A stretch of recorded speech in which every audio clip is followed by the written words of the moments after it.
60 candidates आए थे, each recommending 3 children from each school in each category. एक junior category थी, एक सीनियर कैटेगरी। उसमें से हमने 18 कैंडिडेट्स चूज किए और उसके अंदर से एक फर्दर फिल्ट्रेशन करके करीब 13 कैंडिडेट्स फाइनल लिस्ट हुई है।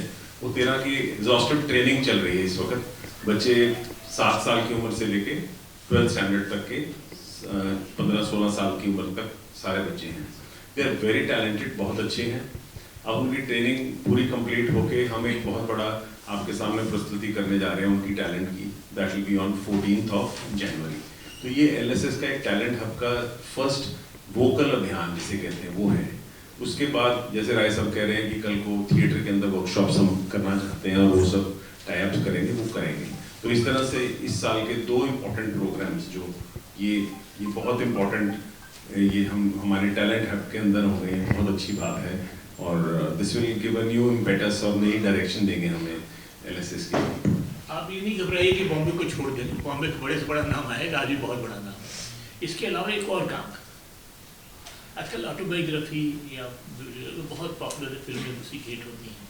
अभी आपने मानिक शादी की सैन, उस पिक्चर में 100 करोड़ कमाए, तो लोग जानना चाहते हैं कि वो आदमी कौन था, उसके पीछे क्या थे, उसकी बैकग्राउंड क्या थी, उसने क्या किया। एक जनरली पिक्चरें जो उस पर बनती हैं फेल नहीं होती। थिएटर में भी ऐसा अटेम्प्ट हो रहा है। तो इस शहर के पुराने लोगों में से, पुरानी फैमिलीज में से सबसे बड़ा नाम जो है वो मुंजाज का ही। बृजमोहन लाल मुंजाल ने शहर के लिए बहुत कुछ किया। तो उनकी बेसिस पे हमने NSD को, नेशनल स्कूल ऑफ ड्रामा को कमीशन किया है, ठीक है, जो उनकी ऑटोबायोग्राफी की बेसिस पे हमारी किताब भी है, मेकिंग ऑफ हीरोज। उसकी बेसिस पे उनका जिस निकाल करके 1-1.5-2 घंटे का प्रोग्राम करेंगे। हमने दिल्ली में 2 प्रोग्राम उनके just we want to present. लेकिन प्रोफेशनल लेवल पे हम 10 और 11 फरवरी यहाँ करें। ये पहला एक्सपेरिमेंट है। अगर ये चल पड़ता है तो और भी लोगों को ढूंढेंगे जिनके बारे में कहा जा सकता है। इस शहर में लिखने का ट्रेडिशन नहीं है, बहुत काम बहुत लोगों ने अचीव किया। अखबार से मैं खासतौर से कह रहा हूँ कि किसी के बारे में कोई बहुत अच्छी किताब नहीं है। लुधियाना की ग्रोथ के बारे में बहुत ढूंढने की कोशिश करिए, जहाँ भी जाइए आप ढूंढ लीजिए। आपको लुधियाना की ग्रोथ क्यों हो गई, लुधियाना ही क्यों ग्रो कर गया, जलंधर क्यों नहीं ग्रो किया, भटिंडा क्यों नहीं ग्रो कर दिया, कोई इन्वेस्टमेंट बड़ी नहीं आई। ये मामूली बात नहीं है। अमेरिका वगैरह में ऐसा हुआ होता है या किसी भी यूरोपियन कंट्री में कितनी किताबें छपती, व्हाट प्रॉफिट, कितने मैनेजमेंट के गुरु निकल गए होते। लेकिन हिंदुस्तान में मैं मानता हूँ कि स्टडी का, निखाले से स्टडी का कोई ट्रेडिशन ऐसा नहीं। ये जहाँ हम आप बैठे हुए जिस जगह लुधियाना, ये अपने आप में एक मैनेजमेंट की स्टडी। आप मुझे बताएं कोई कारण है कि हम इतने स्पीड लगा के बैठे हुए? कोई कारण है कि सारी 99% साइकिल इंडस्ट्री ही चलती है? कोई कारण है कि इतनी बड़ी वो हो गई? और एक और भी बताता हूँ, ठीक, तो वो हम 10 और 11 को करेंगे। उसमें उनके बचपन से और आखिर तक कोशिश करेंगे करने का, देखते हैं क्या उसकी रिस्पांस होती है। तो हम उस एक्सरसाइज को भी बढ़ाने की कोशिश करेंगे। एक और हम नया काम करते हैं। बहुत साल तक कारखाना चलाते चलाते आगे सोचता कुछ और भी करें। आज पंजाब में ग्रोथ नहीं है, ये सब मानते, पोलिटिकल लीडरशिप मानती है। क्या कारण है इसका? कि जो ब्रिक एंड मॉर्टर था, जैसे कारखाने हम चलाते हैं, इनका एक लिमिटेशन है। और कभी चाइना हमसे कभी कंपनी हो जाती है, कभी आजकल कंबोडिया हो गई है। हमने क्या किया, कुछ परिस्थितियाँ भी ऐसी बनी, डिस्टर्बेंस रहा है। तो जो ई वाली जो सॉफ्टवेयर समझ लीजिए, हार्डवेयर समझ लीजिए, वो जो टेक्नोलॉजी आई है, तो बेंगलुरु हैदराबाद से वो ग्रोथ हमको बिल्कुल एक पैसे की नहीं। उससे भी बढ़कर के गलत काम ये हुआ कि जो बायोटेक्नोलॉजी आई, उसमें भी पैसे नहीं थे। तो एग्रीकल्चर की प्रोसेसिंग में बायोटेक्नोलॉजी का भी काम है, झेले कर। यही 2 ग्रोथ की एरियाज थी। इस करके फार्मास्यूटिकल जो आई है वो बंदी लगी, यहाँ रही होती तो वहाँ जाने की जरूरत शायद नहीं पड़ती।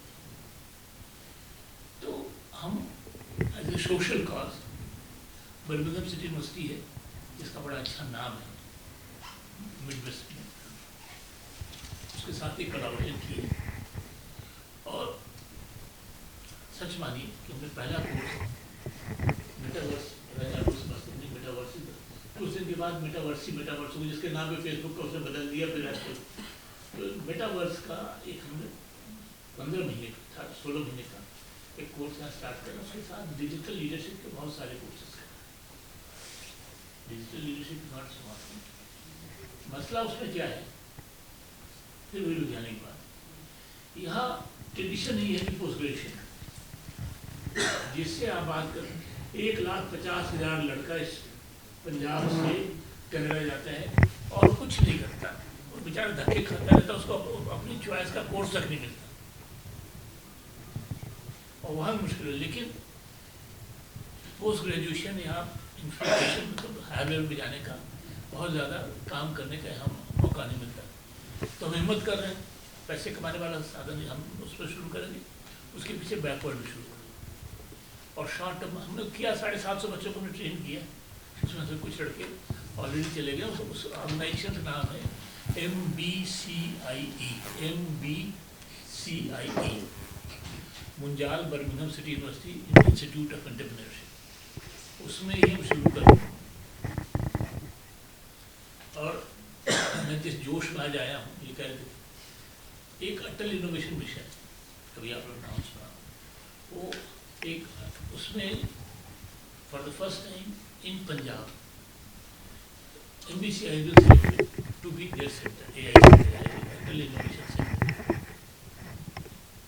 वो ई मोबिलिटी वाला काम करने के लिए तो जो इंडस्ट्री है वो आप मेरी बात को कितना आप लोग समझते हैं दुनिया की सबसे बड़ी लास्टिंग टेक्नोलॉजी होती वो इंटरनल कम्बशन है जिससे आपके स्कूटर चलता है मोटरसाइकिल चलती है वो जो मोटर होती है इंटरनल कम्बशन इंजन की उस पर चलती है उसमें माइनर इंप्रूवमेंट होते हैं लेकिन बेसिक टेक्नोलॉजी 100-150 साल से वही की वही जो ऑटो ने डिज़ाइन किया ऑटो वही चली आ रही अब जब ई बाइक आएगी तो ये सब टूट जाएगा एक मोटर वो चलाएगी उसका ब्रेक लगे के साथ खत्म तो जो लुधियाना की जो प्रॉस्पेरिटी है ना ये बिल्कुल नॉक करी उखड़ जाती ये सारी प्रॉस्पेरिटी मैं इंजीनियरिंग की बात कर रहा हूँ टेक्सटाइल वगैरह से उसका नहीं फर्क पड़ेगा तो जब जो ई मोबिलिटी आई उसके साथ और जो रिलेशन आया तो आज की तारीख में ज़रूरी है कि जागरूक किया जाए कि कैसे आप अडॉप्ट कर जाओ ई मोबिलिटी के